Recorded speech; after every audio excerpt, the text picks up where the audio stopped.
में जो प्राथमिक सूचना प्राप्त हुई थी अस्पताल में घायल द्वारा दी गई थी, साहिल द्वारा, तो उसके आधार पे हम लोग वहाँ घटनास्थल पे गए जहाँ उसने बताया था, राज इंटर कॉलेज के पास।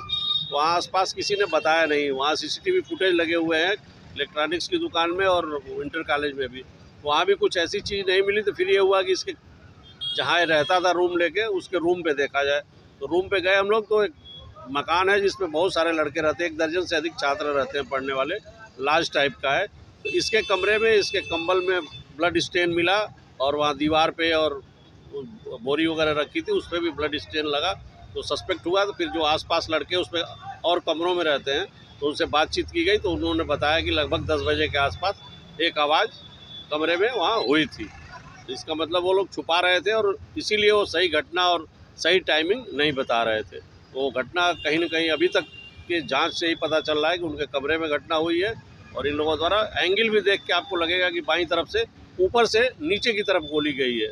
तो एक आदमी ये बैठा रहा होगा, ऊपर वो खड़ा होके कोई देख रहा होगा, हो सकता है, संभावना ऐसा लग रहा है कि गोली चल गई और इसीलिए उसको छुपाने का प्रयास कर रहे थे लोग। सर, क्या किसी को हिरासत में लिया गया है? अभी वो भेजा गया है, चूँकि रेफर हो गए हैं, तो वहाँ पुलिस जा रही है, उनसे और गहन पूछताछ करके उसके हिसाब से कार्रवाई की जाएगी।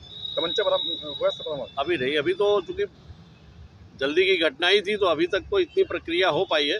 अब उनसे बनारस जाके पूछताछ करेंगे और एक टीम रवाना भी हो गई है यहाँ से। तो जैसा आगे की कार्रवाई होगी, बरामदगी होगी, तो आपको बताया जाएगा, अपडेट किया जाएगा।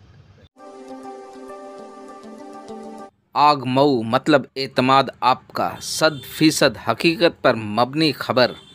हर खबर जांच परख कर बेबाक और बेदाग, आज़ादाना और मुनसिफाना। तो देर किस बात की, अभी सब्सक्राइब करें आग मऊ और देखते रहें सच्ची खबर हमारे यूट्यूब चैनल आग मऊ पर।